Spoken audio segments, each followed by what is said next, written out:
determine your energy. Whatever planet is in here is your possessions, worldly possessions. This is a house of relationships, which is an air sign, of course, but that's Gemini. That's where Gemini lies on the wheel. This is the houses that we're looking at. But they relate to the zodiac signs exactly. That's why I have Gemini in there. Yes? House of what? House of what, sweetie? Where's the house of birth? You mean when you're born? Right here on the ascendant line, that's where you come in at. Okay? Yes, that's where the sun rises, okay? And the sun gives you life because the sun sparks life on the planet, right? It's, right? Nothing could grow. Right, so the sun gives you the same life and allows you to grow also. And every year when it's your, what we call your solar return, your sun return, or your birthday, right?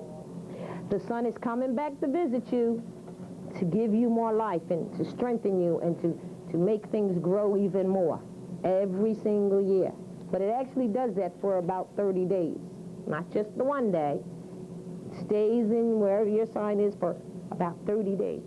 Okay? Yeah, how about that?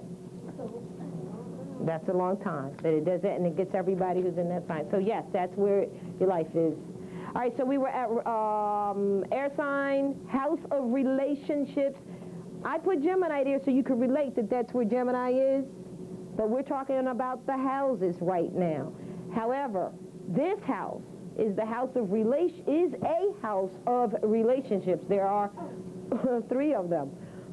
But, I'm sorry. Yeah, 3 of them. Right. But it is in Gemini because this house happens to be concerned about how you relate or communicate with to your relatives and neighbors. Not your partners. Partners is in the 7th house.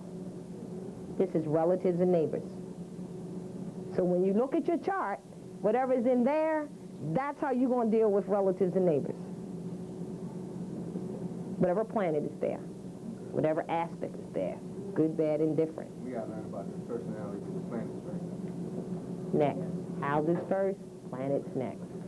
Got to tell you, if I tell you about the planets, that's one thing, but I got to tell you about the houses that they live in. This is what? Foundational. Okay? Because each house, of course, has a ruling planet that is assigned to that house. For instance, this house, which is Gemini, we already know is ruled by Mercury, right? But there are 2 planets in the whole system that govern 2 houses. That's how you know all our planets never could be home at the same time, because Venus governs 2 houses. She governs the 2nd house of possessions, which is where Taurus is, likes to hang out at.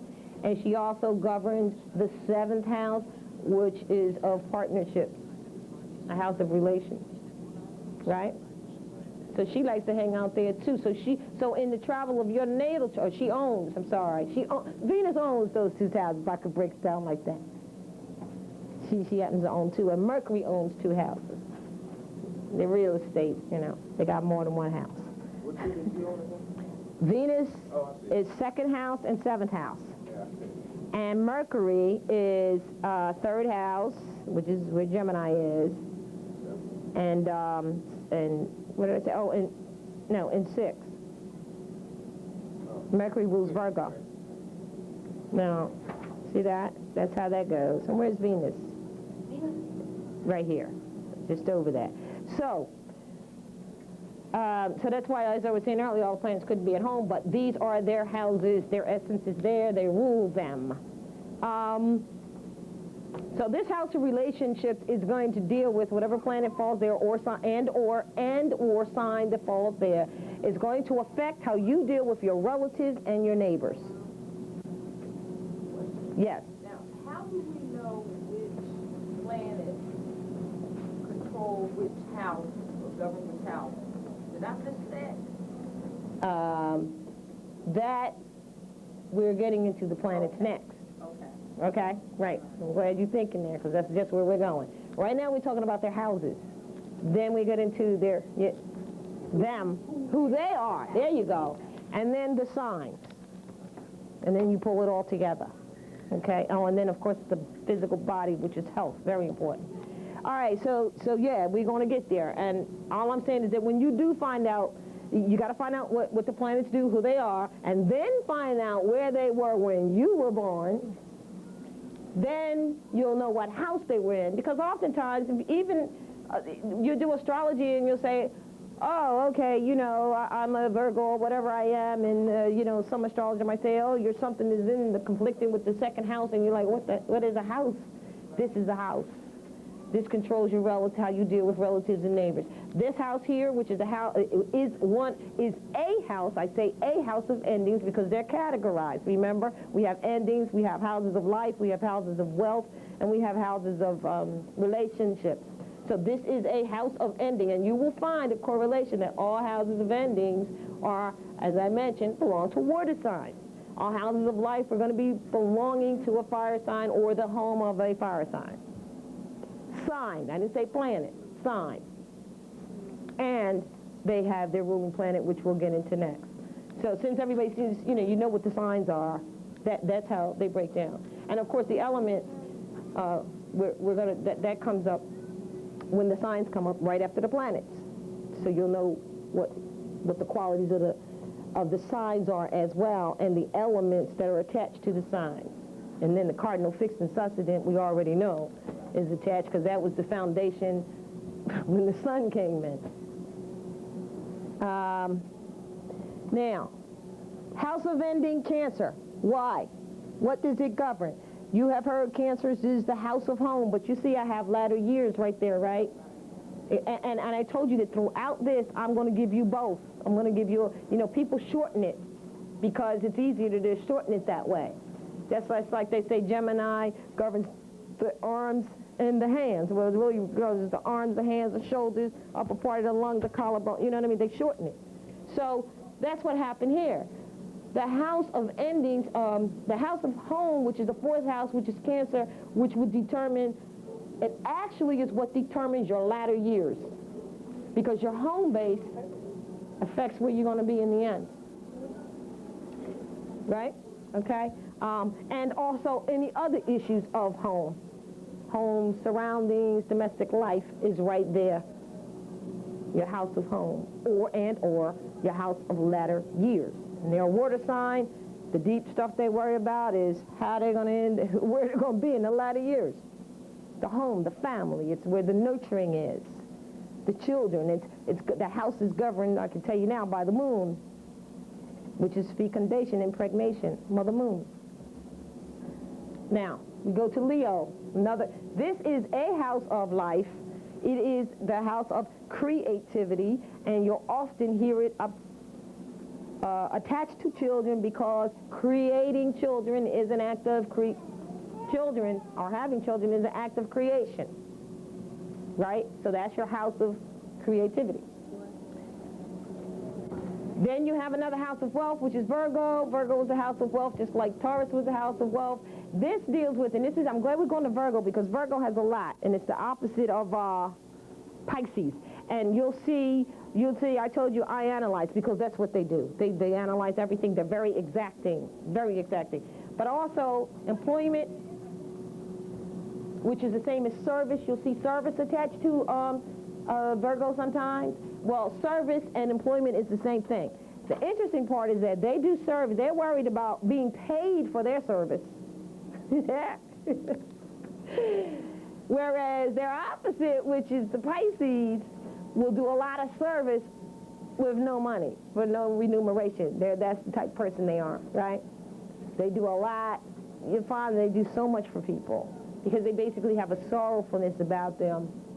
They're a house of sorrows because they know that this material world is meaningless. So everything is always correlated, which is why, once again, when I told you that if you learn the 6 signs and their opposites, it'll help you a whole lot when going to the level of the houses, the planets, and anything else. Because they are always 180-degree polar reflections of the selves, always. And okay, what level? It doesn't change, never changes. So, and same thing with, because I can just go through the 6 signs, I don't have to go through all 12, because they're all connected. So for instance, home of life, which is creativity, children, which is actually Leo, and then you got Aquarius, and I have you as friends. But actually, I didn't put it down. It's true, they are friends, hopes and wishes, higher aspirations. But this would be, on a higher level, if you could get with this would be children of the mind. The children of the mind are your friends, your hopes, your wishes, kind of connected to the children, physical, with Leo. Okay? Now, Virgo again, employment, service. Service, employment, same thing that they're talking here. But definitely, because they're the house of wealth, they want to know how they're going to get paid for their employment, for what they do, the service they get. There's no question. They'll figure it out. If you can't figure it out, they'll figure it out for you how you should pay them. See some people laughing because it's true. It's true. It's true. And also health. And now they're associated with health because Mercury rules them. And Mercury, you ever seen the staff? I didn't bring it with me, or did I? No, I didn't. It's the medical staff. Yeah. And it has the resemblance of Mercury because they're associating it with Mercury. I say, now this is strictly my interpretation thus far from the correlation of employment and health, other than the fact that Mercury just happens to own 2 houses and rule a couple things here, including thought.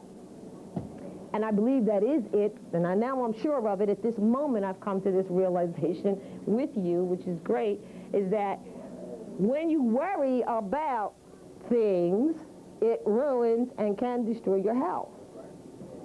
Now, I think I'm really right now because Mercury rules thought and reasoning mind, which is thinking. That's the only one I couldn't actually, I mean, it's just like you could own 2 houses, one is in East Coast and one is West, just because that's what you want to do. But I know, without that, and we all know, and I want to impart this to you, that all of this is based on an exacting true science, and it has rhyme, and it has reason, and it has season. And rhyme converts to rhythm.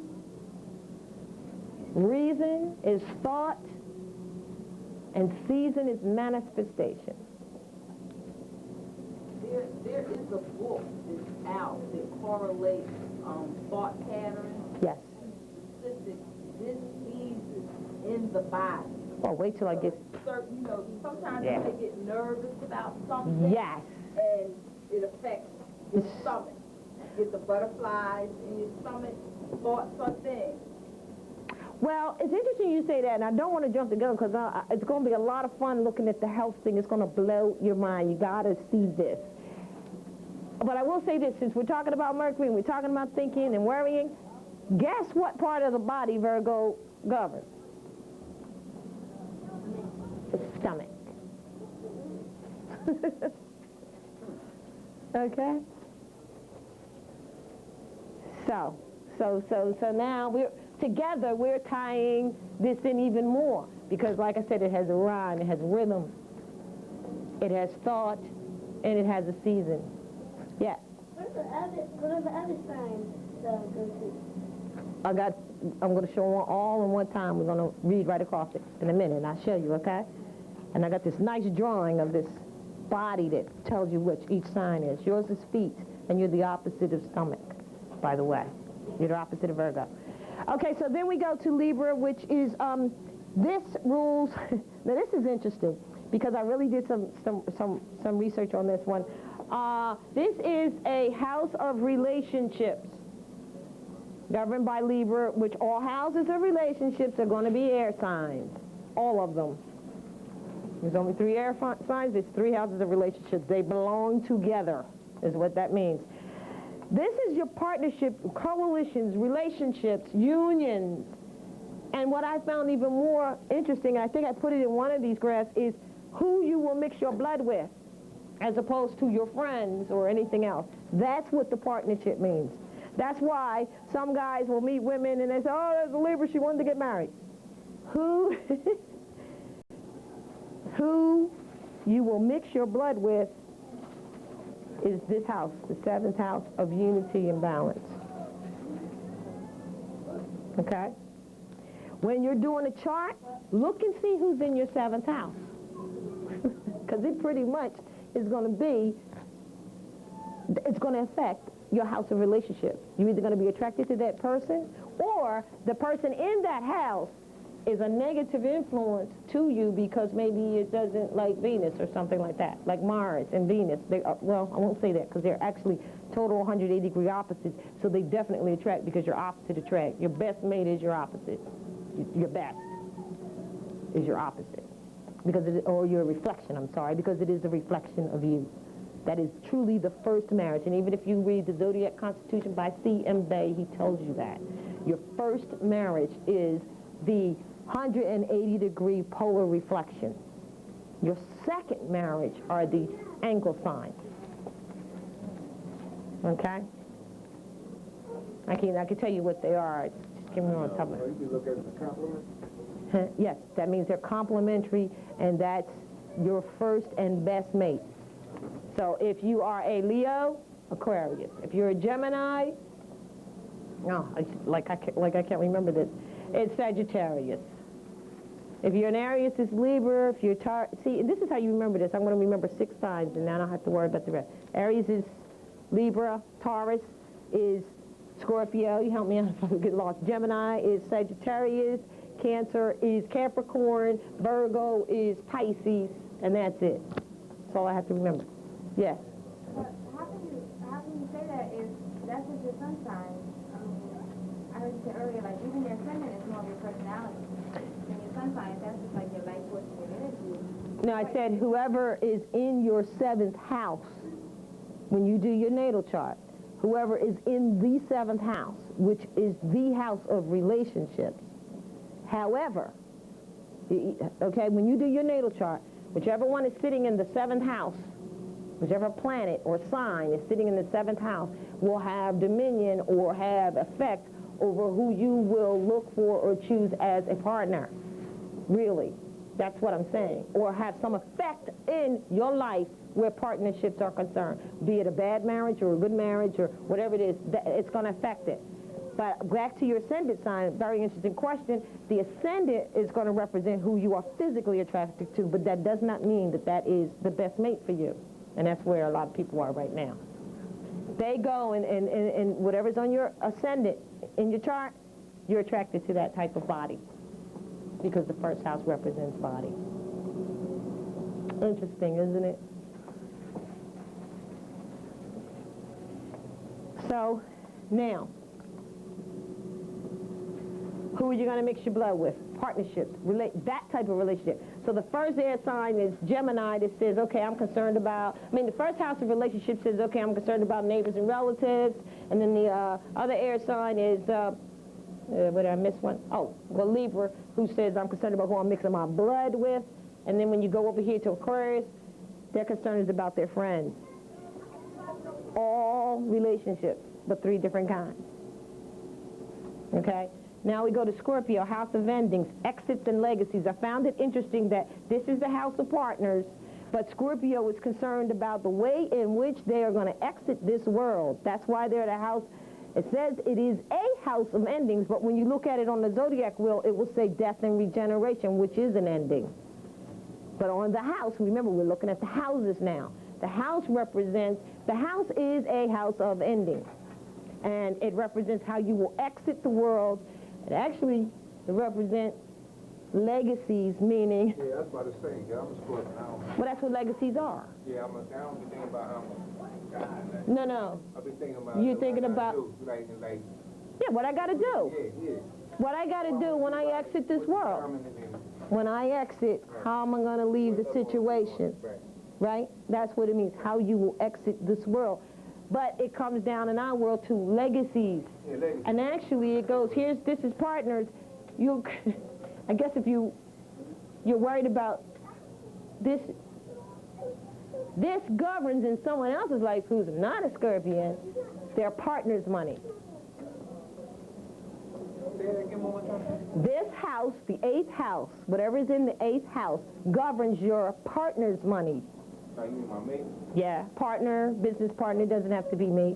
Oh, okay. Partner's money. Right? Hey, that's good. Well, no, it's just interesting because here we have the house of, we have partners, and then we go into legacy. See, a legacy is what is left to you. Right. You know, will, you know, property that's willed to you or whatever. So this represents your partners or partners, plural, money.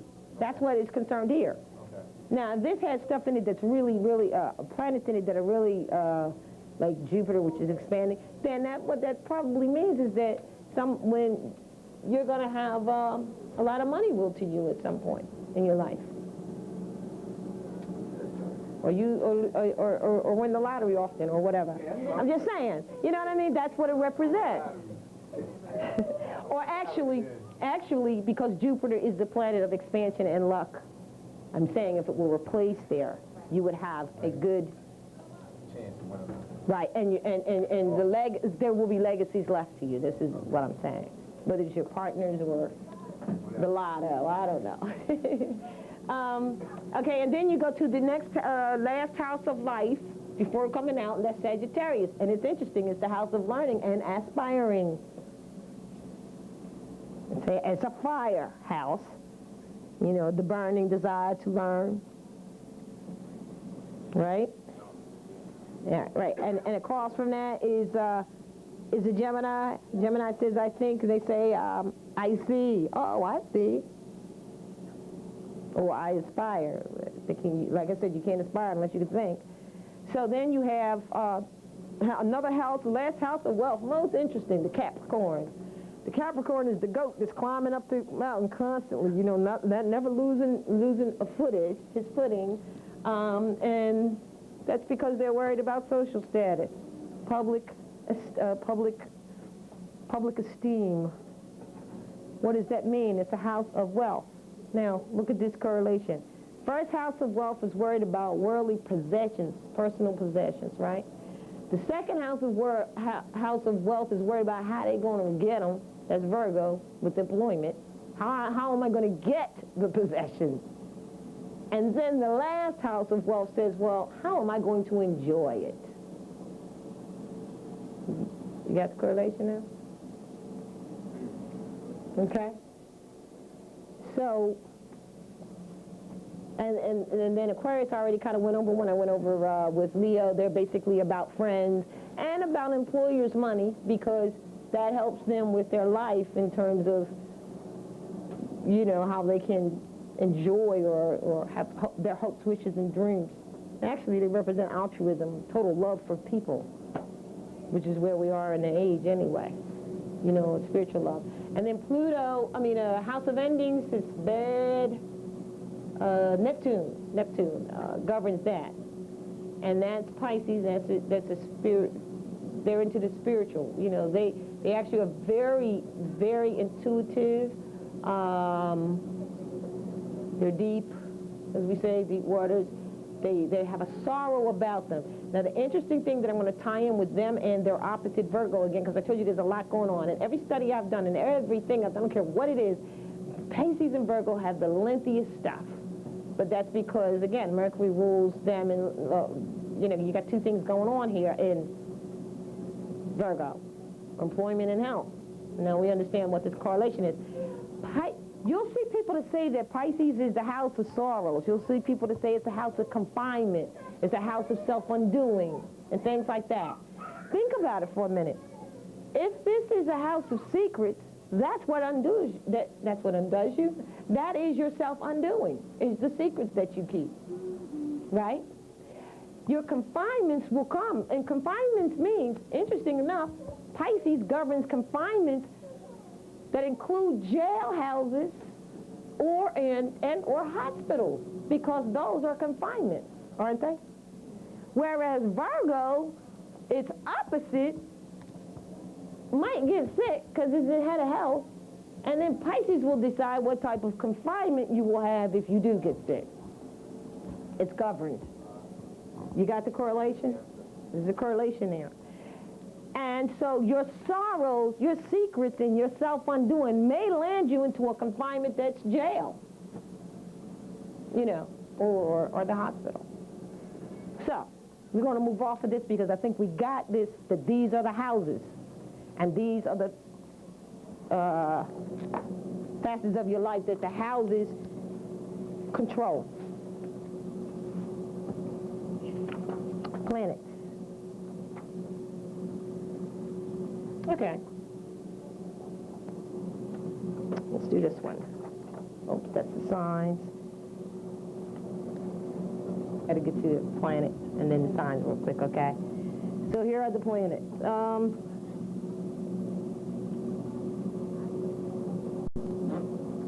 Actually, I don't have, I think that's in there, in the book. Is there a description of the planets? Sure ought to be. Because I don't think I've made a,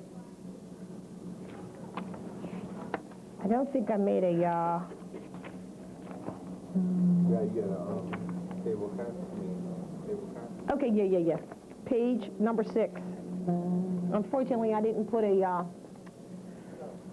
actually, this should go this way. Oh, we can't read it that way. All right, that's okay. We don't need to read it that way. Let me say this. This is good, because now we're getting into the true theory, not theory, oh boy, don't say theory, reality of how this thing works with the polars. Because whatever good quality you have, you better believe you also possess the other side. And that's where people get things backwards. You ever meet a person that's kind, sweet, oh, don't bother nobody. But then you mess with them, and they act 180-degree polar opposite of what they appear to be because they possess it, and so do you. Just as good as you be, just as bad. Absolutely. Absolutely.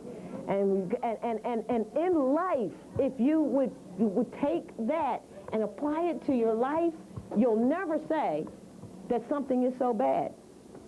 Because it's a matter of what side of the pole are you on. You've heard people say, what side of the pole are you on? The polar. What side of the pole are you on? Is the glass half full or is the glass half empty? Is an applicable nature. It really is.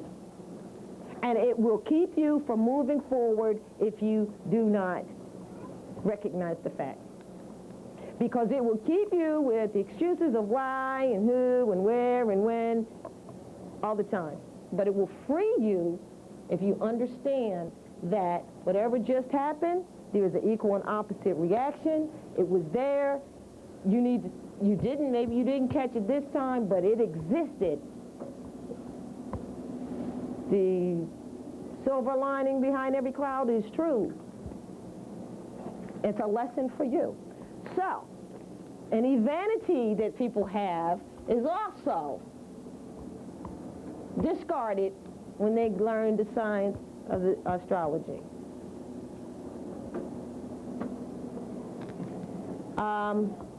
What I was trying to say is, we were talking about what was governing what? The moon governs the second house, right, which I have.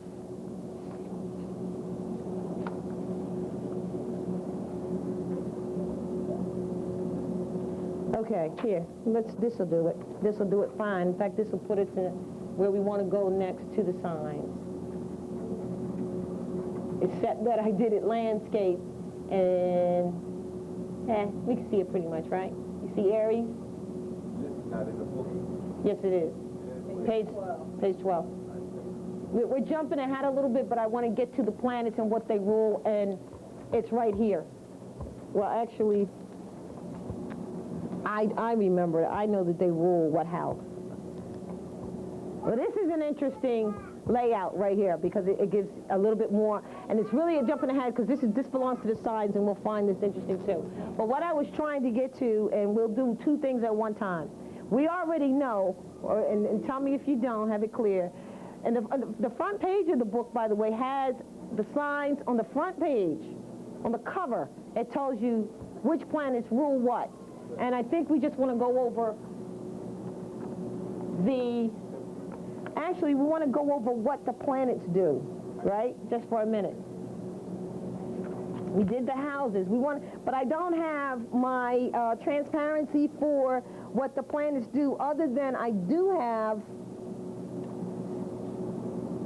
how they act when they are dignified and how they act when they are not, and which signs they fall in. But before I get there, what I'm trying to read is off of, no, it's not. Yeah, off of page 6.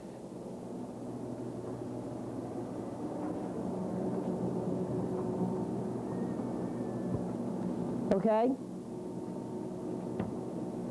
Which is, we went through the houses and we wanted to know who ruled the houses. And also it gives you the occupation that is applied to that particular.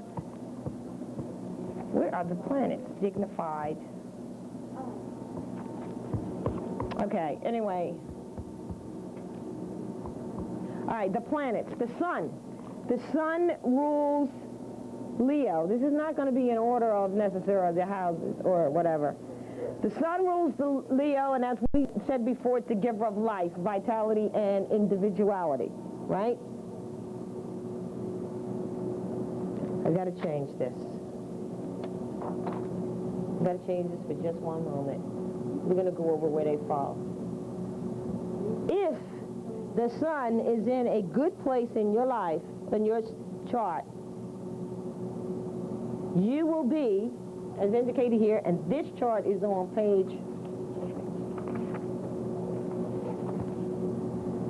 no, this got to be 8. Page 8, which has no page number because I couldn't fit it, but that's the other one it doesn't. Page 8. I'm looking at 6 and 8. Well, we need to kind of, yeah, you can look at 8. You look at 8. Because 8 is what's up here. I'm going to read off the 6 so that, I'll read off the 6 and you guys can look at 8 or 6. It doesn't matter. This is 8 that's on the board right here. This gives you their qualities, whether they're in a good place in your life or a bad place. So, the sun rules the 5th house, which is Leo, right? The sun is the giver of life, not to be confused that the sun rises on the ascendant. That just happens to be its trail. But it rules Leo, because, as we understood why, because it's in the middle of the summer. Okay. So it rules Leo, giver of life, vitality, and individuality, and rules the human spirit, the fire of the human spirit, the sun, the sun is. And I thought it was interesting to note that the type of occupations a person would be in based on the planet that rules them. Okay? So the type of occupation one would be in if they are ruled by the sun is a government employment. The moon rules house 2, which is Cancer, right? Determines your emotional nature, impregnation, rules your desires and instincts, right? And the occupation for them is just common employment. It's like, just give me a job. I just need to provide. And that's basically, you know how it is for Cancers and nurturers. Just want to make it through. Mercury determines your intelligence, your reasoning, your ability to learn,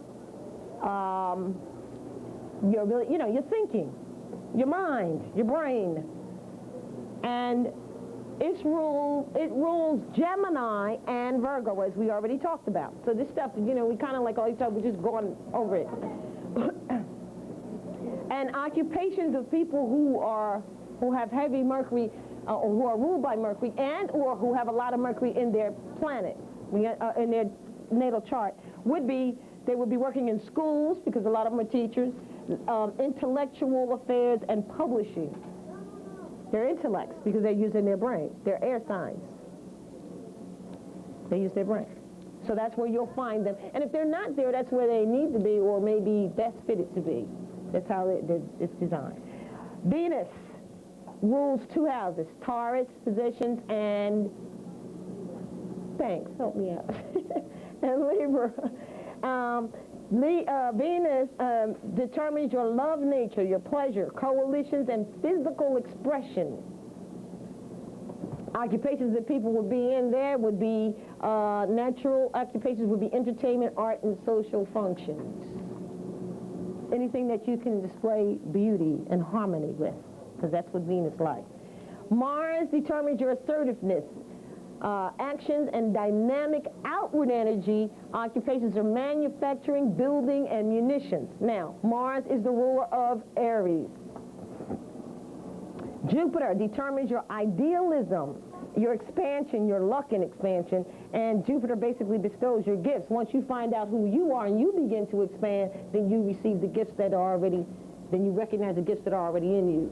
So Jupiter is very benefic in that way. Okay? And then you have, and people who would be working in the proper place there would be religious, legal, financial affairs. They feel more comfortable there. Saturn rules your discipline, retribution, limitations, and obstructions. And that sounds like a bad thing, doesn't it? But it is necessary to be disciplined.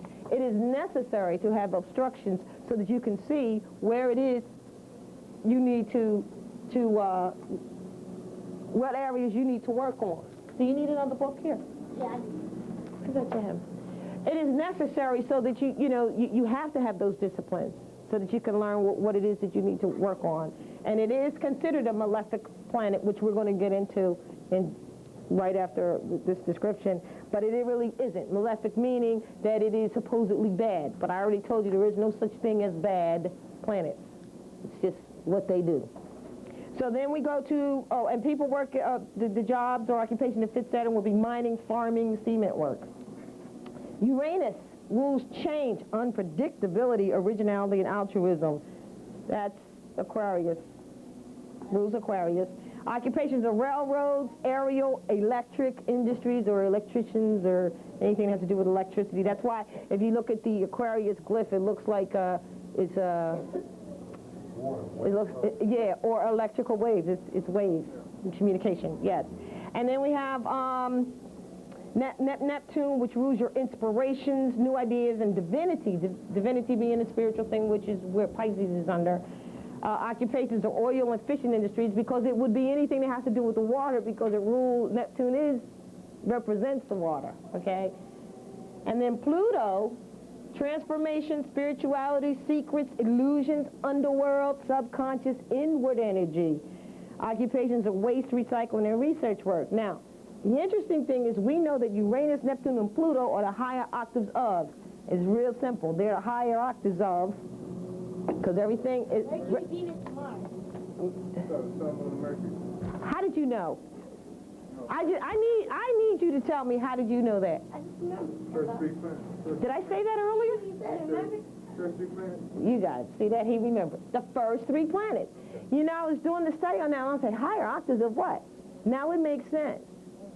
They go right back to the first three planets, Mercury, Venus, and Mars. And check this out. You'll see that Pluto, I'm just going to go on the bottom for a minute. Pluto is outward energy. Inward energy, which is transformation. And Mars is outward energy. You see? Now, I will say this to you. I've done studies, and there's other people I've talked to, and sometimes, you'll read books and people have it wrong. Like one book said that didn't do much about Pluto, and so since it didn't know anything about Pluto, it assigned Uranus to Venus, and Neptune to Mercury. And it made sense to me, because Uranus is altruism, which is the higher level of love, and Venus is about love. So I said, that works. And Neptune, too. And it kind of went, because everything intertwined. But then I was reading, and then it made better sense to me, and after I laid it out and saw that that this makes sense what we're talking about, I also read, with the Mercury, as a young brother said, that's correct, because Venus, Neptune being the higher octave of Venus made a lot of sense too. And that's what we're getting ready to go through on this chart right here, because when Venus gets to Pisces, it's exalted. And Neptune rules Pisces. Okay? Okay. So I had to make those correlations to see whether it made sense. I couldn't just, one person said one thing, another. And then when I looked at what we just saw, you got the 7 planets, and then you got these 3 over here, and they're higher octaves, and I'm thinking, well, what would they be? They fit respectively. Mercury, Venus, Mars. Leaving what? Jupiter. Now, Mercury, Venus, and Mars is, like I said, it fine-tunes you on those first 3, your thought, your love nature, and your action. Right? Mercury's your thought, Venus is your love nature, and Mars is your action. So it's like Mercury, Venus, and Mars fine-tunes that before you get your gifts from next sign, Jupiter, right? And if you don't get your gifts, what do you get? You get Saturn kicking you back, saying go back and do it again. Got it?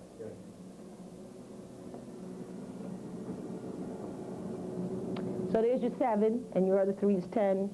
And we talked about this before, how our ancestors wrote the Constitution based on 7 and 10. Based on 7 powers, 10 articles. They used the science to, because they didn't use the science, they used the laws of nature, and they applied it. That's what they used. I shouldn't say the science, I gotta stop that. That's what they did. Now, once you get it, it sounds so complicated, but it is so simple. It's so simple. It's meant for you because it is you, it is us. And that's why I'm so glad these children are here too, because like I told the brother earlier, that the children are the ancestors. Don't think they're not. And if you read Khalil Gibran, which I happen to like, he has one on speaking about children, and he tells you they're yours, but they're not yours. They belong to the universe. That they come through you. You're the arrow. I mean, you're the bow. And he loves you too. You're loved in the universe.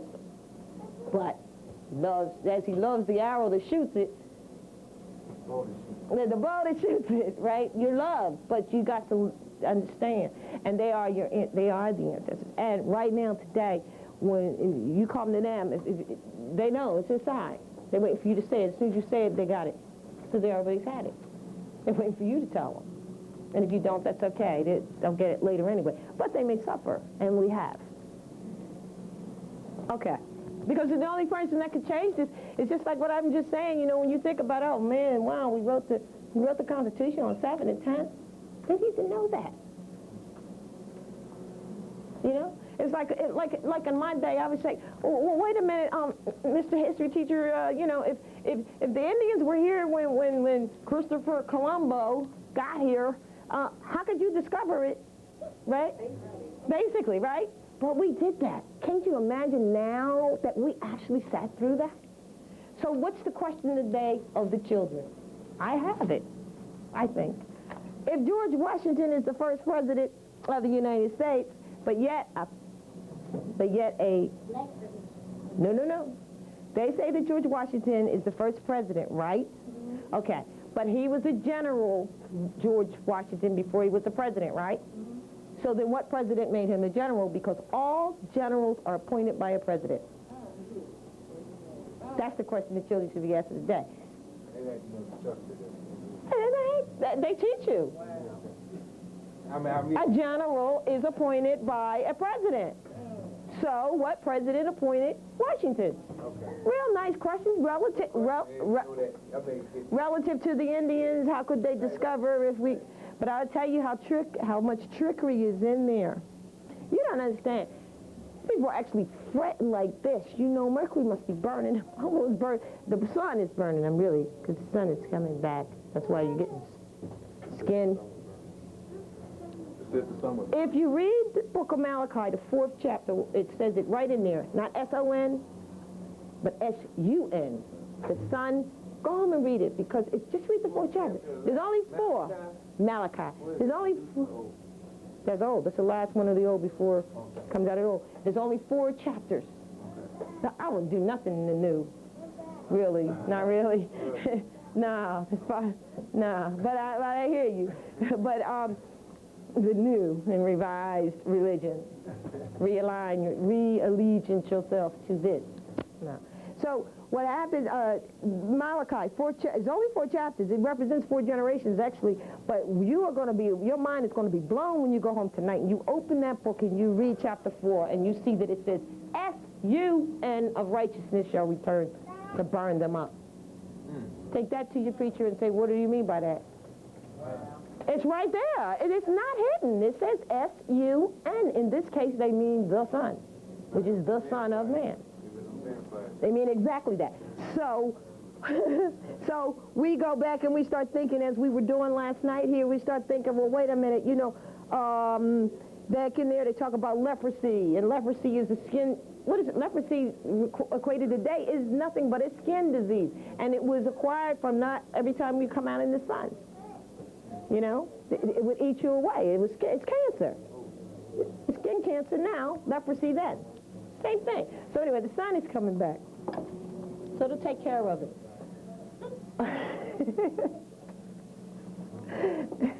Yeah, it's interesting, I'll tell you. It's on many levels. I'm thinking like It's on every level. It's vampirism. You know what I mean? Right, because it's our children. Our children are being devoured.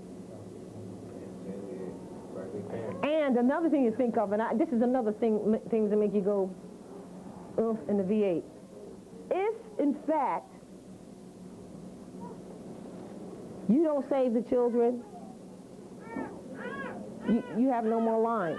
You're done. You don't come back. You can't come back because they're gone. They're gone.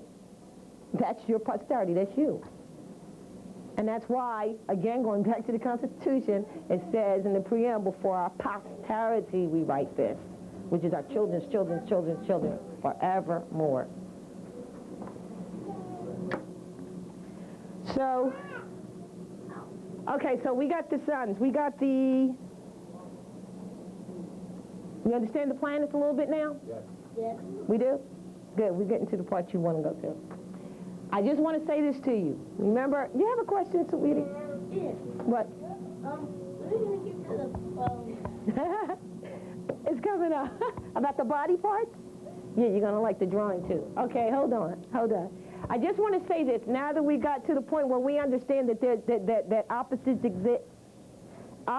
exist, so what is good, what is bad is sometimes really good when people say that, and what is good is really bad. It's relative to where you are in the pole, right, and how you view it. This is the first chart that I did, I think, in the book that shows you dignified, exalted, detrimented, or debilitated, which, I like to use those words because if you see them, you need to know what they mean, so, I put them up there. Dignified, of course.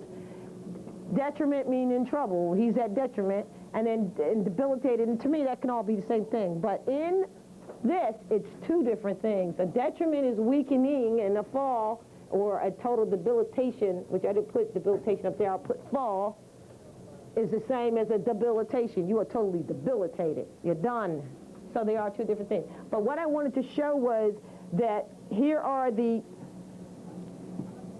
an example, and you can get to look at this later at your own time, but here's the sun's qualities. Ambitious, honorable, lofty, dignified, loyal, faithful, distinguished, and gallant, right? Or gallant.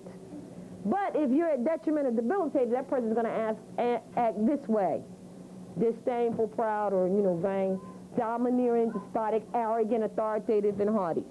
So the same thing goes through. This is your opposites of how, this is planets. These are how the planets going to act. In there I got the opposites of how cardinal signs will act as well, and fixed immutable. But and I'm naming the signs. Okay. Now the other thing is, it's in the book, but you asked me, so let's do this because I got to get to the body part for the children. Huh? I see the cake. Oh no, it's cool though. But I want to go here because. You need a pencil? No. Okay. I want to go here because this is interesting, just for a second here. We all think that, the planets are what they are, and, they do what they do, and everything is copacetic, and it is, but there's some rules. The sun, as I said before, is at home in Leo. right? First of all, it's benefic, right? Benefit. Beneficial. That's where that comes from. Beneficial. Meaning it's not mean. It's not malefic or malevolent. I don't know why they put male on that, like aggressive. But like I told you before, that's just the nature. It doesn't make it bad. It's at home and it's strongest in Leo. It becomes at its detriment at the weakened part. Now, it then becomes exalted again, 19 degrees Aries, and it totally falls in 19 degrees Libra. And I told you it falls in Libra because that's the descendant line. If you learn your opposites, you will get this, because if you'll notice, guess where they fall? See where weaken. First place they start to get weak is the opposite of the side.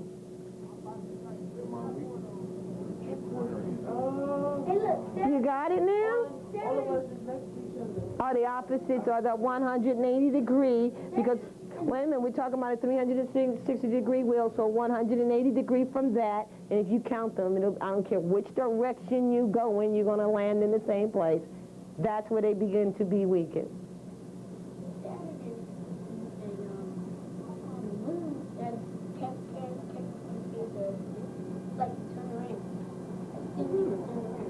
Yes, it's called a reflection.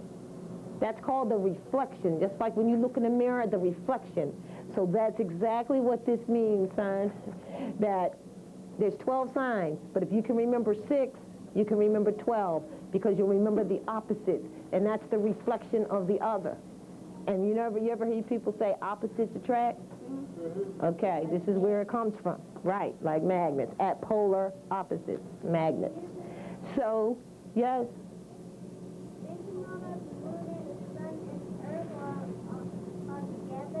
Yes, they're all together. Yes, they all travel together, right?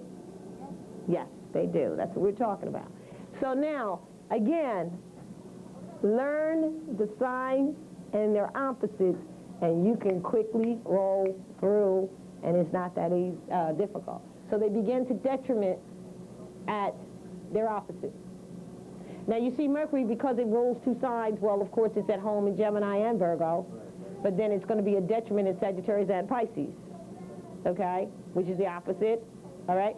Then they go into getting strengthened again on these signs and completely fall on the opposites of those signs. You got it now? That's the in and out. So let's take it again. Yeah. Sun is at home in Leo.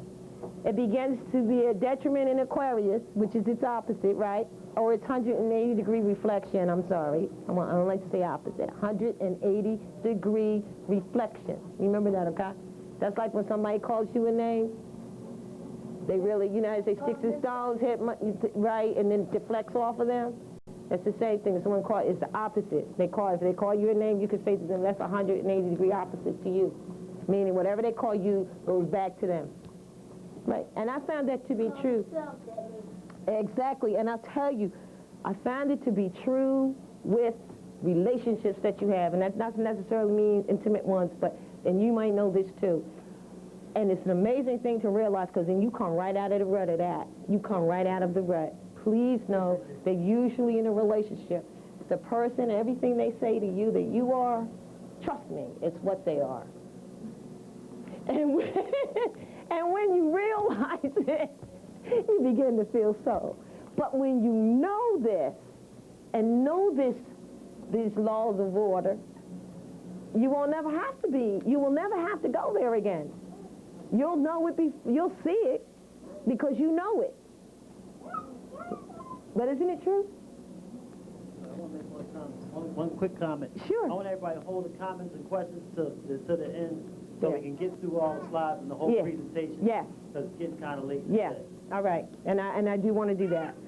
Okay. So this is a great chart to see what I mean about knowing your opposites. This is where it kind of shows you where it's at. So Leo will fall in Aquarius. Begin to be detrimented in Aquarius. It will exalt again, or be exalted again, strengthen in Aries, but then in Aries' exact opposite is where it totally falls. This is Leo's opposite, Aquarius, okay? So, if we learn that, it kind of helps us. Okay, one other thing, and then we get to the body part. This is the part that the children want. This is the signs. We basically know all of this. The key word is on the very end over here. I am, I have, I think, I feel, I create, I analyze, unite, desire, see, use, know, and believe, right? And if you know Capricorns, you ever know Capricorn people? If they're on the negative part, they use people, but if they're on their negative side, okay? Now, the ruler is self-explanatory. We've got that, and we talked about Mars, Venus, Mercury, Moon, Sun, Mercury, Venus, Pluto. We talked about, I believe, the elements. We understand that the elements belong to the signs, right? And that fire and air is complementary, which is why your 180-degree opposite is the best for you, because it is, well, when it reflects you, it's 180 degrees, and it will be the complementary. And then we go to the quality, which is the cardinal, fixed, and mutable, understanding that cardinal people are initiate things, fixed people, or what we might say is stubborn. Mutable people change too much, too flighty, as we might say. The class is here. This class means barren, semi-fruitful, barren, fruitful, or semi-fruitful. And that means in terms of productivity of children, some signs are barren. The sun can be so hot.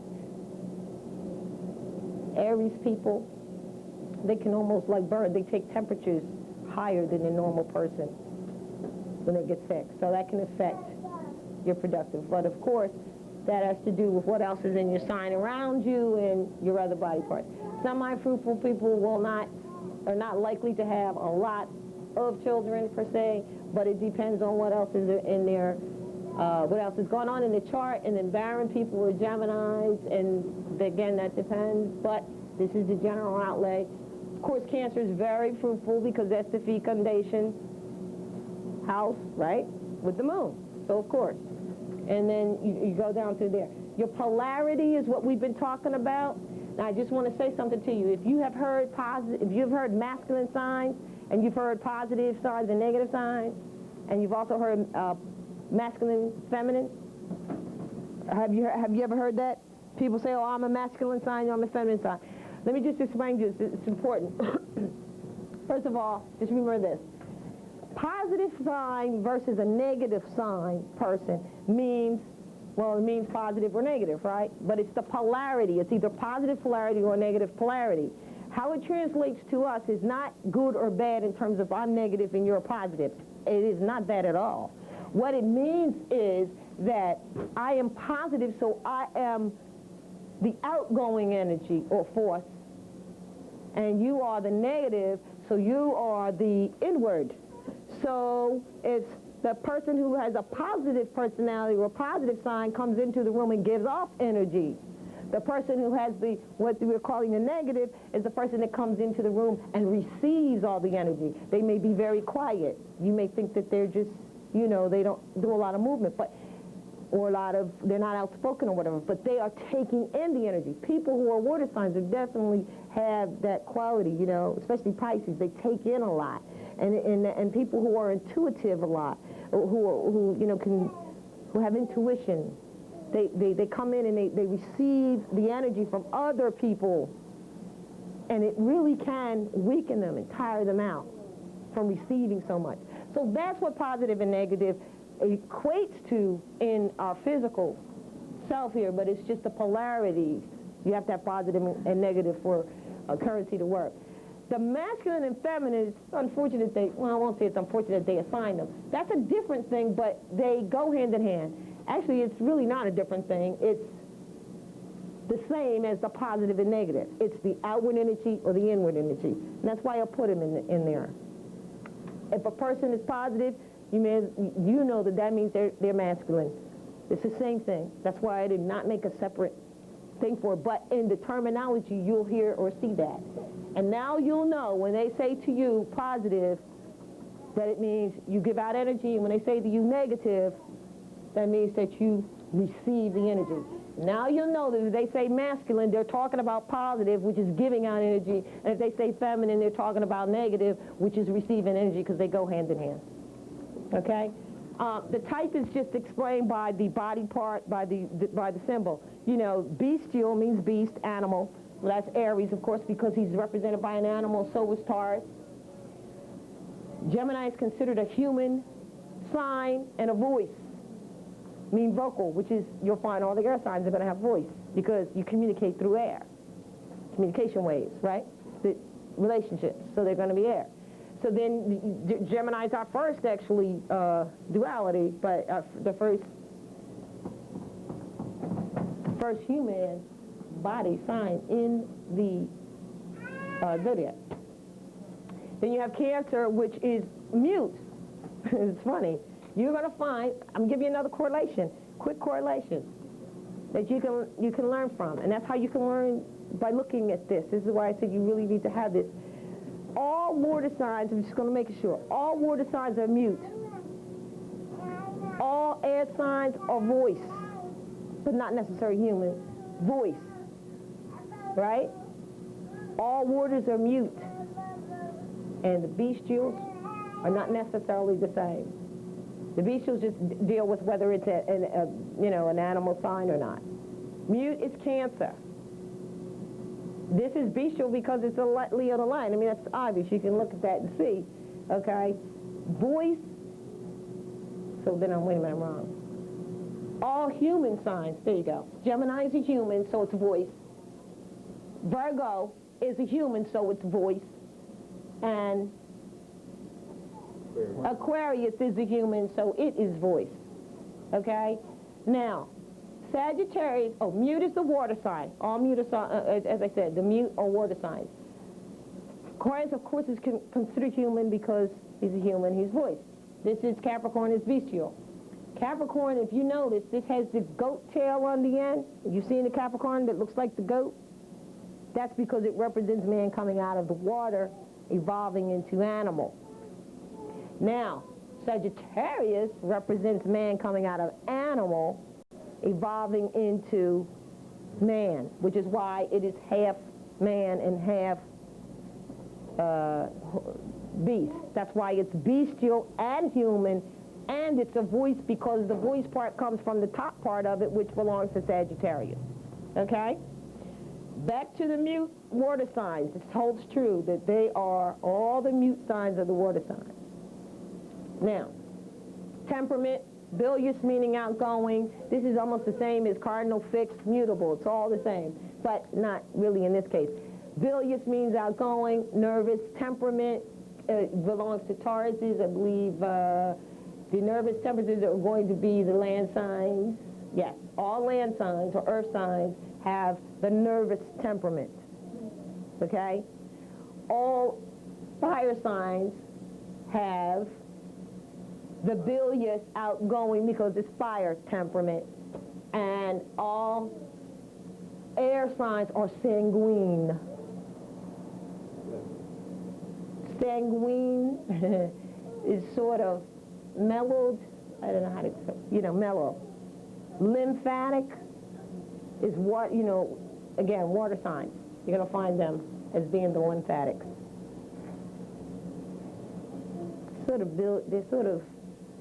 They take in a lot. It's like water. Like if you ever have somebody that fills with water, I mean, I'm just making that association. That really is an association here with that. But those two things actually, this is good to understand. This is just a temperament on how the people are. People who are have a nervous temperament are the earth signs. So really, I might take that out. Anyway, that's your body part, which we're getting ready to get into, and the key word we already know. We'll go back to the body part right now. Okay. We're going to have to do, just like I thought, aspects next week. But I'm going to show you something, and I need the body part. Here we go. This is the one we want to get into. This is the one that children want to hear about. But before we do, because this has to be continued next week, I think, which I thought it would be, because now that you've got the foundation, I'm going to show you what you have in your book and give you some explanation of things such as showing you what a conjunction is, meaning there's many planets that are in a sign. But, you know what? I got to show you this one now. Hold on. Oh, here it is. Okay. Okay, let's do this real quick, and then we can go over it. Okay, great. This is a conjunction, which is one of the first ones that I put in. This is where conjunction means planets are, conjunction means and. So as you can see, I'm showing on here 2 planets in Pisces in the same degree, and I'm showing 3 planets in Scorpio in different degrees. They're just in the same sign as they were moving. So when you see in your planet, your moon is conjunct Mars, it means it's with Mars. It means it's in the same house. That's all it means, okay? I mean, there's more dialogue to that, but just so that I can just, this is coming with you, all right? This is the interesting part. This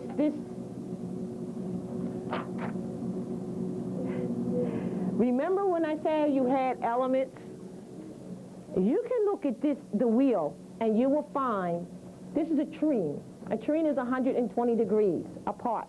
That means approximately what? What do I have up here? 4 sides apart. Okay? Now, all the same elements are going to be in a trine. Why? Because elements are elements get along with elements are actually not complementary mixed together. But they get along with each other, and guess what? I don't care where you go, you do 120 degree, you're going to end up with the same element. So that's a trine. That's all it is. Okay? Square, same thing. Square is, and I don't care where you go, right here we're at Aquarius, which is a fixed sign. Now the squares have the same quality. I mean, I will put a square to every fixed sign there is. I can take and make a square to every mutable sign. Well, mutables here, mutables here, mutable here, mutable here, and back here again. That's another square. But guess what it contains? It contains mixed elements, and they don't get along. You got it now? The qualities get along because, after all, it takes 3 of them to make a season happen. So, of course, they're not inharmonious within in and of themselves. But the elements have a problem. So now people say, oh, I'm on my square. Do you know what being on your square really means? It's like you go to the courtroom and say, you better go there and stand on your square because you're going to be challenged. Because the square brings challenge. So in your chart, if there is a planet that is 90 degrees away from you, it is squared to you. That's all that means. Well, not that's all that means, but, it's simplified now, isn't it? That means you're going to have a little bit of a problem. And now you got to figure out by the nature of the planets, which you learn, who's what. If it's Mars and Venus, Mars is going to be Venus up, as an example, okay? So that's what trine is. That's what square is. This is what conjunction is being, we did that one, inside the same one, inside the same planet. And the rest of them are just, minor, so I didn't draw them out, but they're in the book, and I explained to you on there exactly what it means in terms of being in how it will affect, or how it does affect you. Okay, we're rolling this along. I think we are at the fun part. Yeah, this is good. You're going to like this.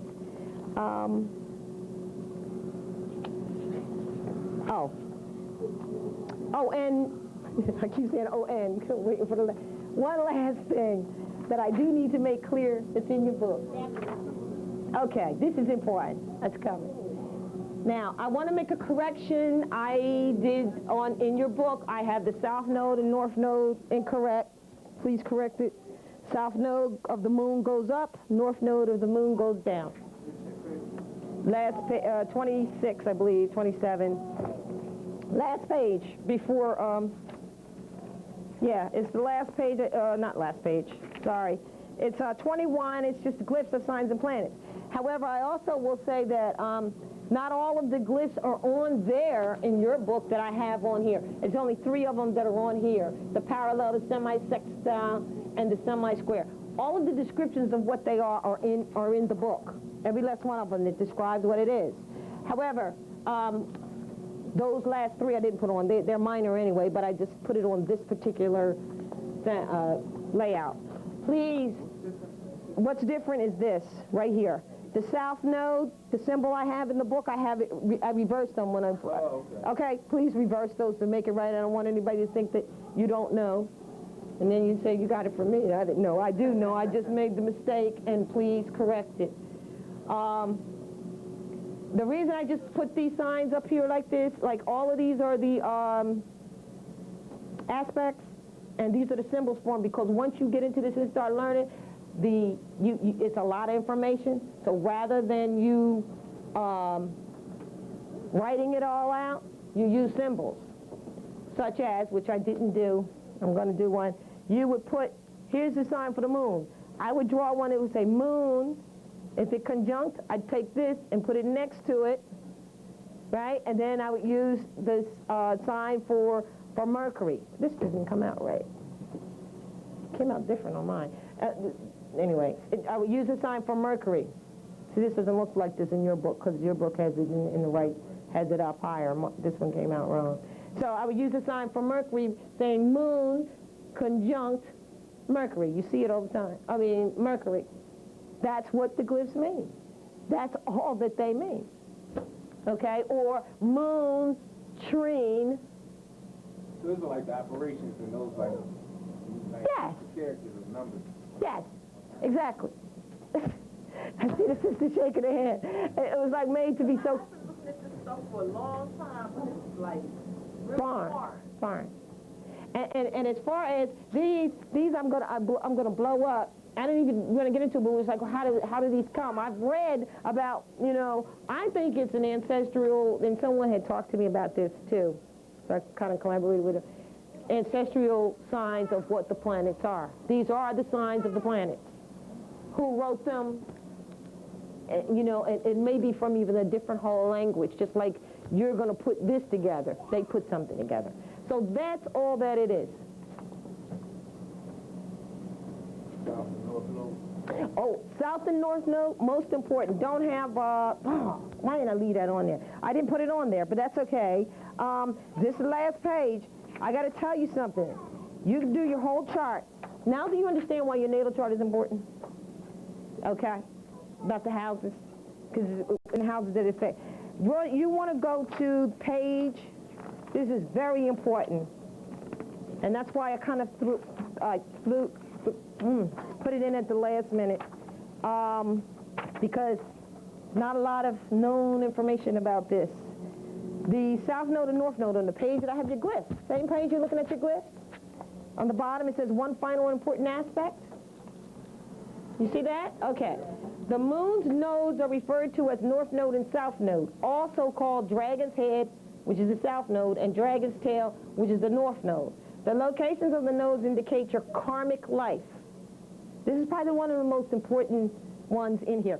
The North Node is considered unfavorable because it contains or represents the lessons that have been learned in your past lives, whether you remember them or not.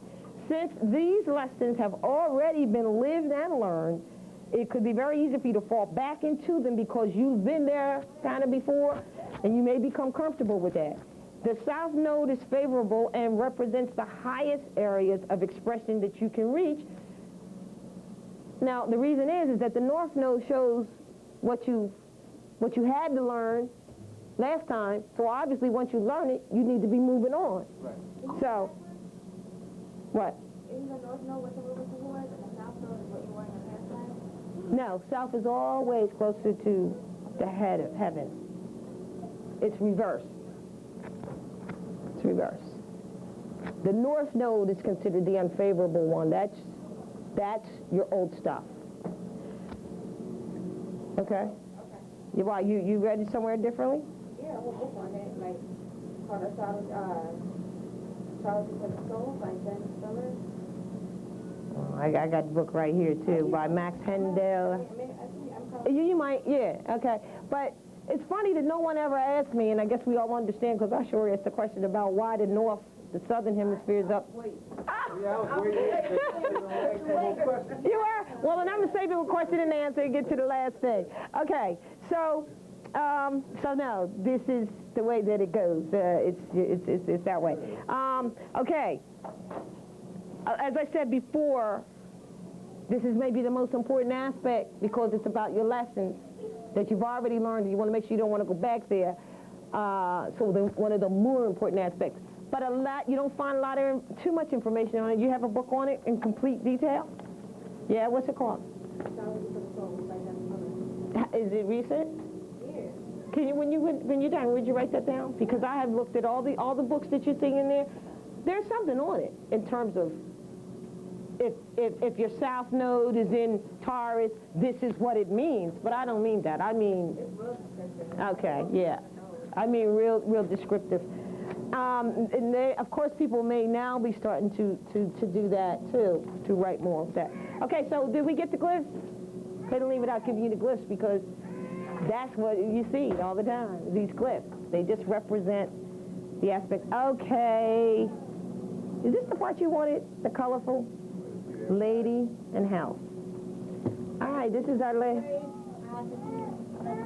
Right. Okay, now. Right. I don't know if you've read that. I don't know if you've already read anything on this as we were going through it. Some of you were at the break. But understanding, I mean, what I wrote there about the health, you know, when you write something, you can't recite it the same way, and I don't want to read it outright, but it's very interesting. In fact, my friend here already had me talk about eating meat earlier, which is inside of this paragraph.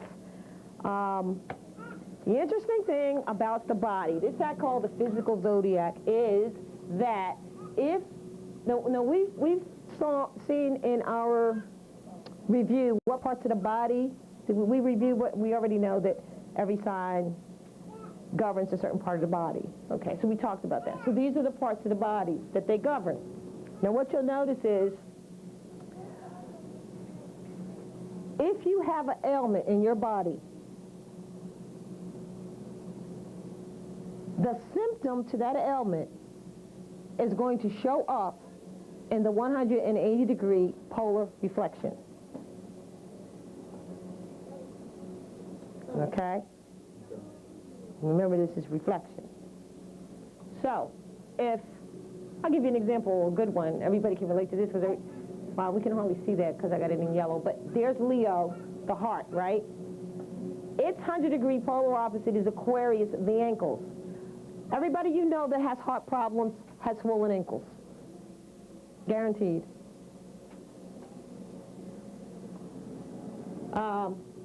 Aries, the head, kidney, Libra, it's opposite. These are connected. I mean, you know, you may not have ever had a kidney infection, so you might not be able to relate, but I have done some research, and I know some people who have, and whatever. It is related.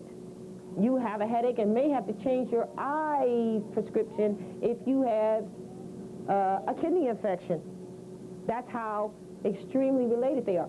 Also, people say, have you ever heard people say that when you have a headache to drink water? That's because they're talking about the kidneys. The kidneys are your flushing system. Right? Okay? Right. To sanitize your liquids in your body. That's right. So there is your correlation. Now the problem is, now give you Taurus. Taurus is the throat, right? And Scorpio, the genitals. Proof? When a young man becomes in his puberty, right, and developing, he develops an Adam's apple. And his voice starts to change. 1 minute it's high, next minute it's low, because they are connected. Now the problem is that when you go to the doctor, they're going to give you a remedy for the symptom, but not the ailment, and that's why you're out here at the drug dealer, and I don't mean the obscure one on the corner, I mean the one that says drugstore all the time trying to figure out what's up. They've made it's just making money off of it now. It's a big deal. Because they couldn't figure it out. So divinely, it is already figured out. Listen to your body. It's telling you. It is connected. If you were to take the... Now, here's an interesting part. We have the north part from Aries to Libra, and then this is considered the south. If you were to fold your body into half, it would be right there at the mid, and what's there but the scales, the balance? It's divinely done. Okay? So, start dealing with your own symptoms that you feel. Now, as far as, remedies for it, with, Mother Earth has all the things you need. All the things you need for the corrections that are wrong in your body. We all know that. Anybody who's read the Quran or anything, or just into health holistically, knows this. Right? So, I'm going to do a book. I'm going to collaborate with a herbalist, and we're going to get the cures out. Because right now, so many of our people cannot afford proper health care while they don't, Mother Earth it's there. It's right there. And if you just get the seed, you can grow it in your own kitchen. But we've got to know it. And then once you know it, as I said before, you become it. And there's no ritual necessary for anything. A ritual is taking a bath. That's a ritual. Just doing that. A ritual is getting up in the morning and having a glass of water every day. I don't want to say religiously, but all the time. That's a ritual. A ritual is getting up and having breakfast. If breaking the fast. That's a ritual.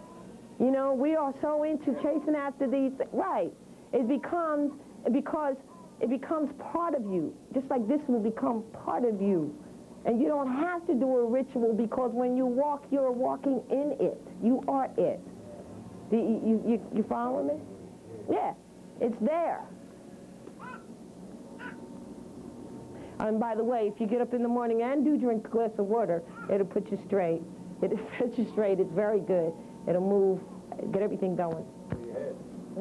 It'll get everything going. So, I think I need to know, it's clear once you know about the body parts. They're all connected. We talked about Virgo, and it's just so weird, because you would never think that if my feet start hurting, it means I got bad stomach. But it's true. And by the same token, for my stomach hurts inside the feet. Well, everything ends in the feet anyway, and you can massage it through there. But you'll notice Pisces people, they either got some bad feet or they got great feet, most of them. But everything is in their feet. Everything is telltale there. Libras, their kidneys. You have stress. If you have stress in your life, what this means is this is the part of the body that is likely to be affected.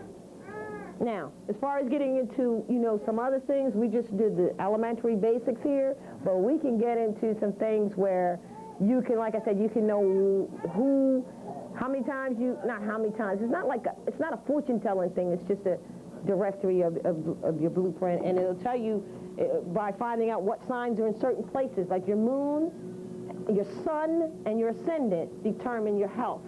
So that means find out what's in your moon, what's your sun, what's your ascendant, and look at those and see what body part those planets rule. Because, see, I did it by sign here, but on the page previous, it shows you by planet, because usually it correlates. And then find out what body part that is, and that's likely to be where you will experience trouble. Okay? Now, I think we've covered everything, and we have a minute for questions? About half hour. Okay. Should I cut this off then? I guess I'll cut this off. I can't think of no questions. I have questions. Yes. Ooh, that light is bright over there, buddy. Yes. Birth chart. Natal chart. Birth, natal, the same that I talk about? Yes. Conception, or when you was actually giving birth. Is there a different, or what is the difference? Yes. Okay. Because you already are aware that that when you are conceived, that the conception of you is prior to you, of course, coming out. Correct. Right. The cosmos was happening then.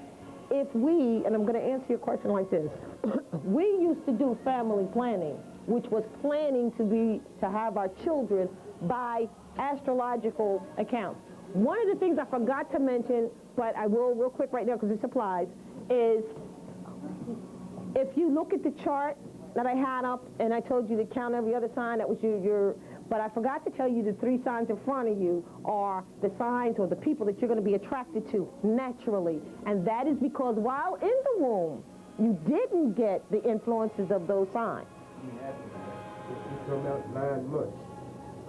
So you're going to find yourself, and this is tried and true, every person who I have said that to, because you never thought about it before, will start thinking, that's who my friends are. Yeah, well, that's who I'm attracted to. And sometimes it's fatal attractions or whatever, but you must have what they have, right? You must have what they have because you're missing it. There is something that we're going to the herbal book, and that is cellular tissue salt. Cellular tissue salts. There only exists 12 in the world. What does that tell you? They belong to each month of the year, the year. And they're salts, or the salts of the earth, which belong in the earth, which means that you should take the salts, at least take the salts of the 3 in front of you every day. That's a good idea. After you. Well, it depends on which Scorpio, you talking about Sagittarius, yes, Capricorn. after you, yes. But at the point in the womb is behind you, but after you. So now, when you are born, what we're looking at is there's a snapshot taken. The cosmos are always moving. They're always moving. They didn't stop moving when we were born. But when we were born, kommen von weit her. In diesem Jahr aus 13 Ländern Europas. Direct effect on you and the makeup of you. So I would say to you that it was the moment you took breath of air here. That's what this is based on. Because twins can be born, and a lot of people will say, well, how come they act differently? Because the ascendant moves every 4 minutes. And the ascendant is what really people see when they see you. They don't see your general characteristic sign. They see your ascendant, your personal self, your personality. Your sun sign determines your characteristics, but your ascendant determines your personality and what most people will see. So, it would be the moment that you took breath of air here. So for those premature babies, let's say who come out 5, 6, for the premature babies who come out 5 and 6 months, they should be taking all those cellular salts that they missed. And they'd be fine. And they'd be fine. Yes. Yes. And if you were a doctor, and I had to come to your house in my neighborhood to find out, how to fix my situation with my premature child, that's what you tell them. And that's what they do. I mean, the intake of it would be, different, but you understand. Yes. Yes. Yes. Yes. Cell salts are usually at any health food store. But cell salts is what we call them by short. CELL, cellular tissue salts. Health food. Where do they get them from? Out of the earth, the salts of the earth. Haven't you ever heard of salt? Cellular salt. Because it's organic, it's cellular, it rebuilds your cells inside the word. Have you ever? They're minerals, right. Okay. We call them the salts of the earth. Okay. We used to work for the salts of the earth. Now we work for salaries instead of salts. S-A-L-T. Okay. Question. Because we needed those. We needed those additional, okay? And I'm saying to you, look at the 3 and 4. But aside from the cellular tissue salt, look at the people. Because, for instance, back to family planning was actually using astrology to have a home that was filled with harmony and children and people who got along. Really. Because, you can look at the chart and find out whether your child is going to run away from you or not, because there's nothing there for them, it appears. But, really, and that's what children do. They grow up and they get out because there is nothing there for them, for their growth, okay, inherently. You can have a house full of mothers, also can have a child that, one of the 3 in front is the mother or the father. That was what family planning was. And that was why people could choose and pick the mates when they did back in royal days, and they said, oh, you've chosen my child, you've chosen who I'm going to marry. That's why, because natural law is exacting and never failing. They could do it. Never failing. And inherently what you're looking for, particularly in a mate, is your complement. And you're happy. So your opposite is your compliment. Absolutely. Your reflection. Reflection. So on weekends she's stronger and vice versa. Right. Right. She has it. Yes. Yes, you have a question. Yes, sweetheart. Hi. Is it on? Look at this. Yeah. Okay, go ahead. What's your question? Can two people be born on the same day? Like, if somebody was born first, then another person was born a minute, in 1 minute. Yes. Can they be different? Is that the question? Mm-hmm. Yes. And you know why? Because they're born the same day, but the ascendant sign, they can be different and act different, right? And seem to act different because the ascendant sign, which is the sign that's on the horizon, changes very quickly, like every 4 minutes it changes. So let's say you were born and then a minute later is when it changed. So now this person, like a twin, which I was beginning to say earlier, can be different because the ascendant sign that rules him has changed. Okay? Ascendant sign is very powerful. It's a life ruler. Yeah. Look, there's a sign up there. There is the, very good. You just noticed it. Look at that. There's the direction of the sun right there on the Buddha. No, it's not. That's the right direction. That is definitely the right direction. That is exactly what I have here. He is, and now see, that's beautiful. He is in the right direction. Yes, that is the exact right direction here. You should be able to look at that and make that a circle and know that it starts at the ascendant, goes down, which is really up. Oh, yeah. See? It's going the same way? It is.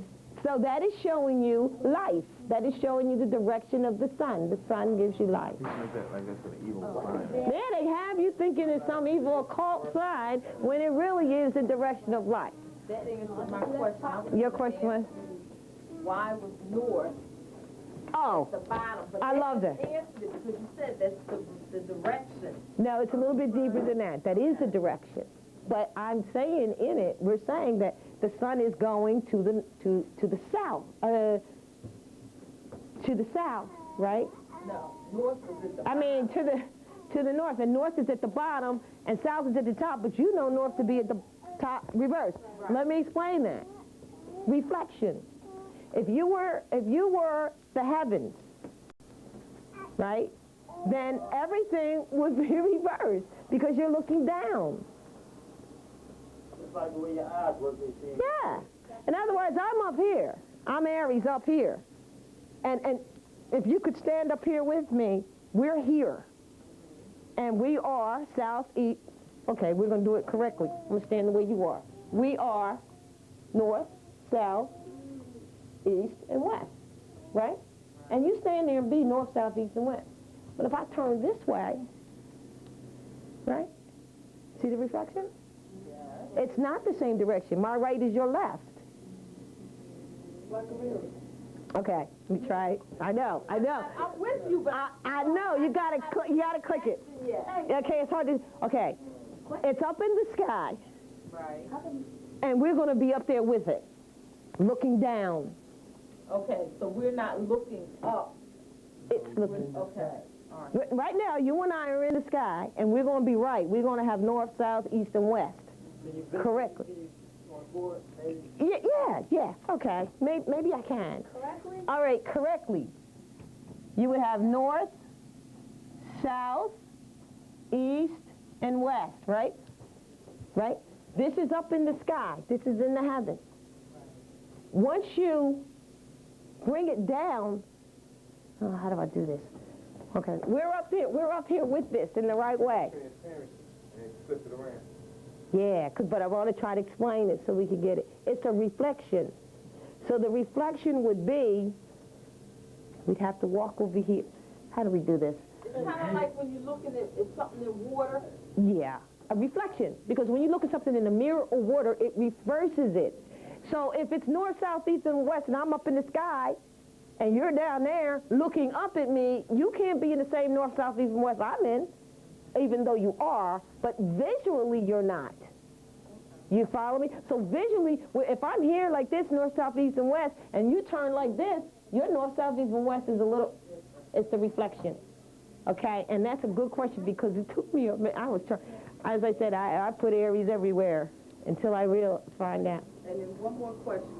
In any of your, I'll say it now, in any of your studies, have you found anything in astrology relating to Sirius B? Sirius B, that was the North. That was the start at the Dogon. Dogon tribe that they came from. But I think Sirius B, isn't that really the North Star? They thought it was one star, but it's actually two. I don't know. Two stars, so going like towards another one. They going around each other. You're going to find a lot of stars that are in the sky. A lot. I mean, The reason I'm asking is because, and I don't remember where I heard this, but I heard something that instead of the sun being the center of the universe, that Sirius B is actually the center of the universe and everything rotates around it. So I'm just wondering if you had heard anything. I bet you you're right. That's right, the party starts it. Let's say this is us, our solar system, with everything that we got going on, and we know that the Earth doesn't really go around the sun, blah, blah, blah, right?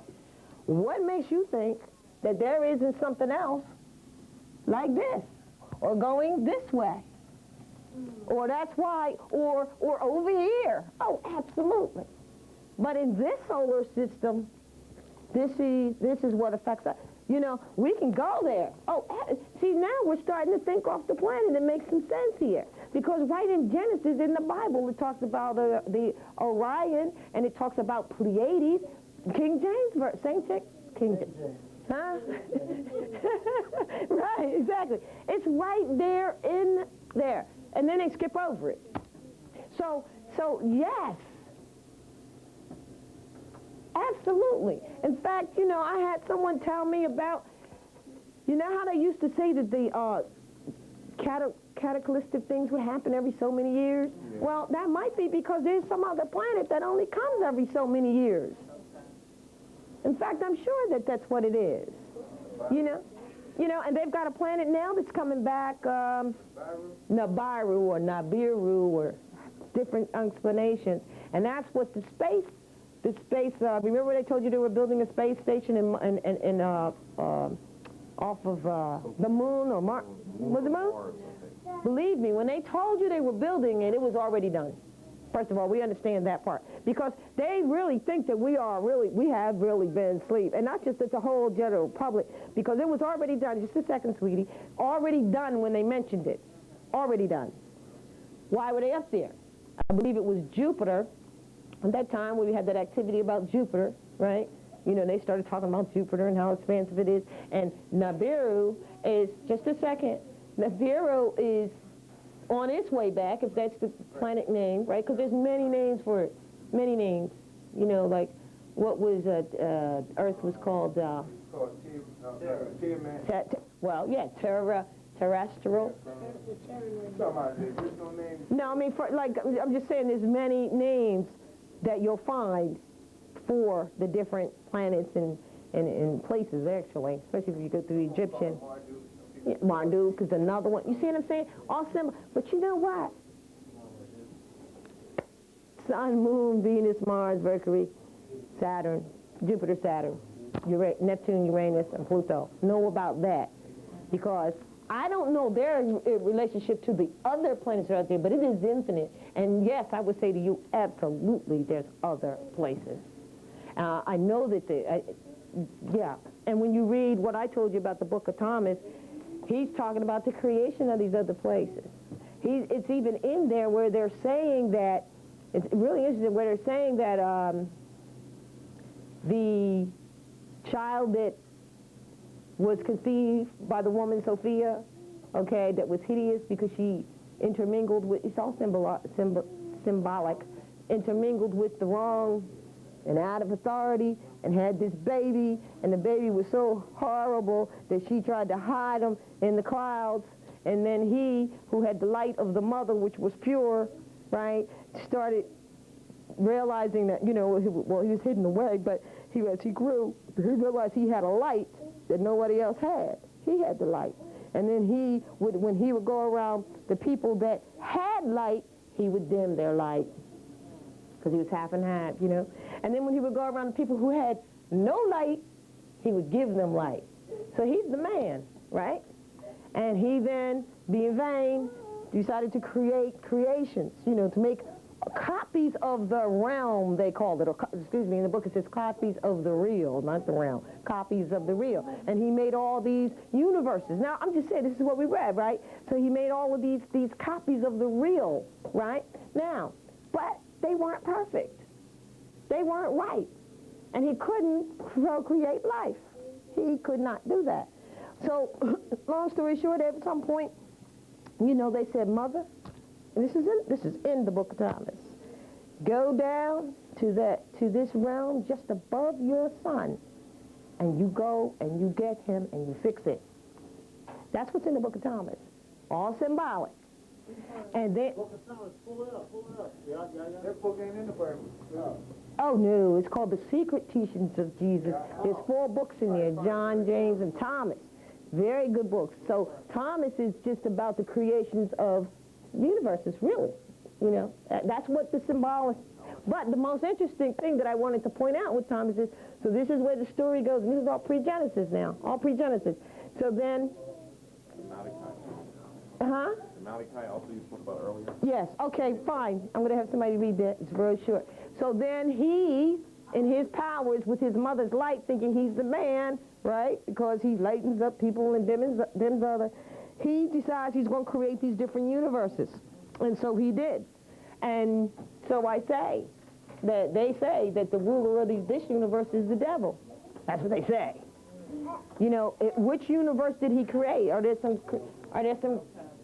universes out there? And this is where they get, this is a question, food for thought. And this is where they get these different types of beings that are on other planets from what was created by this situation. You know? So, absolutely, absolutely. I have a question, and then I'm going to, go ahead. The aspect of with the phenomenon of black holes and stuff, does that play any part in anything that we've been traveling out of one portal to another, one place to another, the black hole, and time. And that's been going on for a long time. I mean, what's this guy's name? I can't think of his name off the top of my head.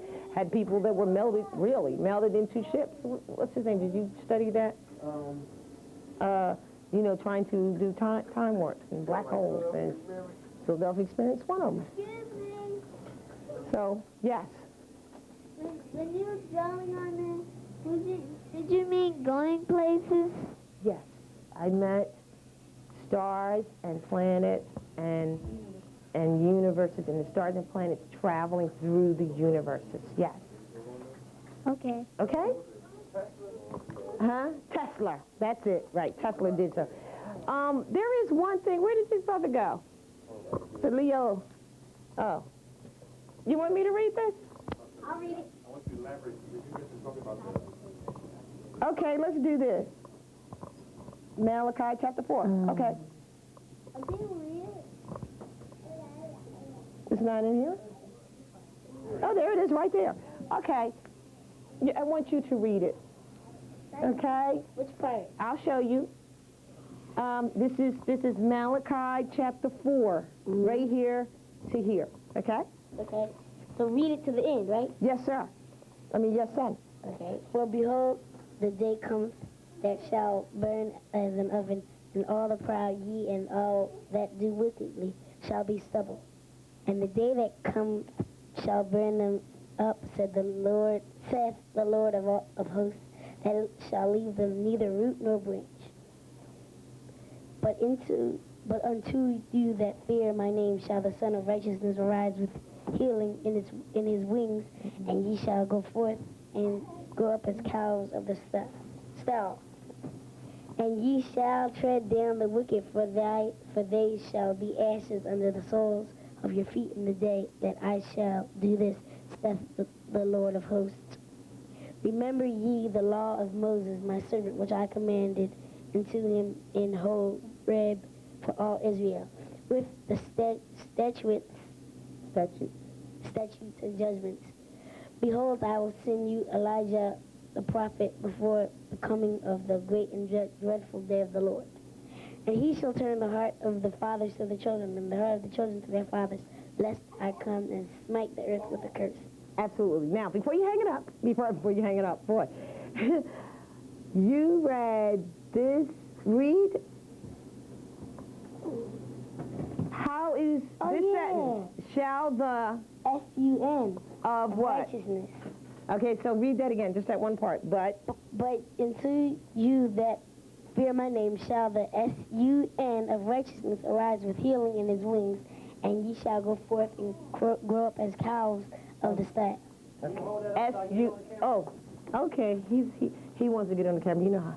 There you go. So he wants to see that it says S-U-N. Can we point it out to him? Can you see it? Right here. S-U-N. Bring it closer. Okay? So. Huh? What can I say? Not that close, Tiamba. Just close enough so that he can see it. You know anything about the sun, the earth going in, eventually going to go into the sun, and all the planets going into the sun? That was nice. You ever, Queen Valor, Al Harry? Yes, I have. Yes, okay. I've gone to some of her classes, yes. Did that make sense to you? It makes sense to me in the fact that everything is in perpetual motion at all times. And the black hole, like he's talking about, that is tied in to the constant movement. Yeah, because it do make sense. It like does. As above, so below, corresponding. I mean, because that's what's happening in the galaxy, from my understanding. Yes. That's what the center of all these black holes. I mean, the black holes is the center of all these galaxies. So it seemed like it would stand to reason that these star systems is microcosms of a galaxy. I mean, that they actually be getting pulled in. And new planets being, she's saying how new planets are being formed. They're taking another position, like the Earth is going to be where Mars is. No, actually they say Venus is. Well, I'm sorry, where Venus is. Right. But there was also showed signs that there was life on Mars before. You see, Right. You know that. It is So, yes, that does make sense. And here's what we need to be concerned about.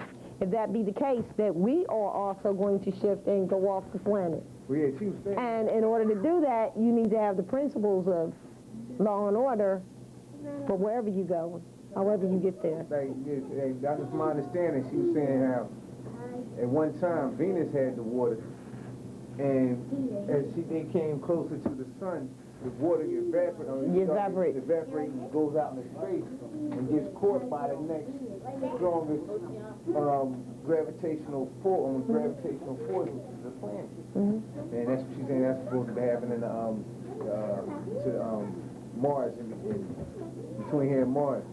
And how the reason what brought me even thinking about that was just talking about the sun will get rid of people who are not right, who are not in tune. So. Oh, absolutely. And you've heard people say that, the end of the days is going to be by fire. Isn't that what they say? Right. And you know what? It's another one of those, what's the biggest fire you know? The sun. And what is it doing? It's coming closer to the earth, or the earth closer to it. Every year. Remember a few years ago, people were actually burning and or dying from too much suffocation? Oh yeah, Chicago, they were dropping from heat exhaustion. Oh, well, I wasn't talking about spontaneous combustion, but that's one. I'm talking about during the time, Philly, everywhere, from the heat. From the heat, people were dying. They couldn't take that level of heat because the sun is coming closer, and as it comes closer, as it says, as the young man just wrote, the Son of Righteousness will take care of it, which means it's all in nature. So it really doesn't matter what someone has done, or it does matter, but you understand the just is coming through nature anyway. It's coming. It's already happening. That's part of the evidence. Evident of that is that these people you know, they can't take the sun. And so now you and I, though, if we don't eat right, and if we don't sleep right, and if we're not in tune, and if we don't take care of ourselves, then we too shall perish through the sun.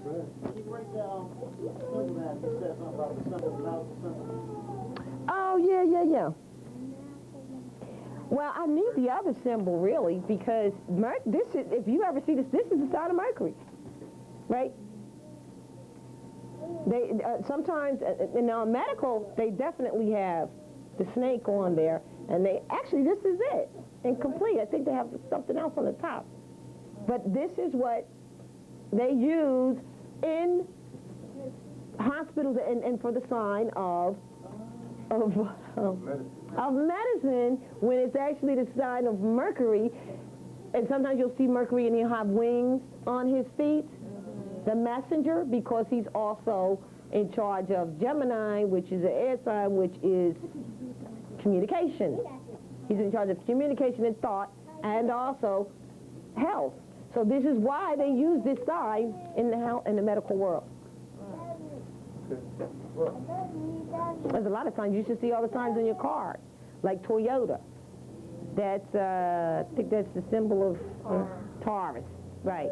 And then you have infinity, which is just, you know, that's kind of numerology. That's the number 8 laid down. You know, you have Mercedes, which actually takes the Zodiac and cuts it from 12 o'clock and then goes this way, which they also use. Michael Jordan doing that. That figure of Michael Jordan is nothing. Yeah? What? Oh, okay. Oh, I didn't know. Well, I didn't bring those with me. You got any Virgo type sign? Well, Virgo is ruled by Taurus sign. No, where's Virgo? What's Virgo? All the ones you know, Carson, that you can remember how to draw. I can give them to you. I can give them to you another time. I do have them. I mean, just since you said that. Well, okay, this is Audi. Is it Audi that has the 8 in numerology? The Audi sign? Audi got like little circles, like like They're like the Olympic sign, but all across. Yeah, it's the 2 8s. No, I'm doing it wrong. Where's yours? I'm doing it wrong. Yeah, you got it. Oh, yeah, that's how it That's it. Okay. That's infinity. Or that's Audi. This is infinity. Yeah. But that's still the 2 8s laying down too. Right. Also, we have this. We have Taurus cars. Toyota, which is Taurus. We have, what I was talking about was this. Yeah, I remember that. And that's also peace, but that's Mercedes, right? That's where they got the peace sign from. And what sign would that be? That would be, That's the triangle. That's the triangle. I'm not sure which one. Oh, that's the No, it's a triangle, ain't it?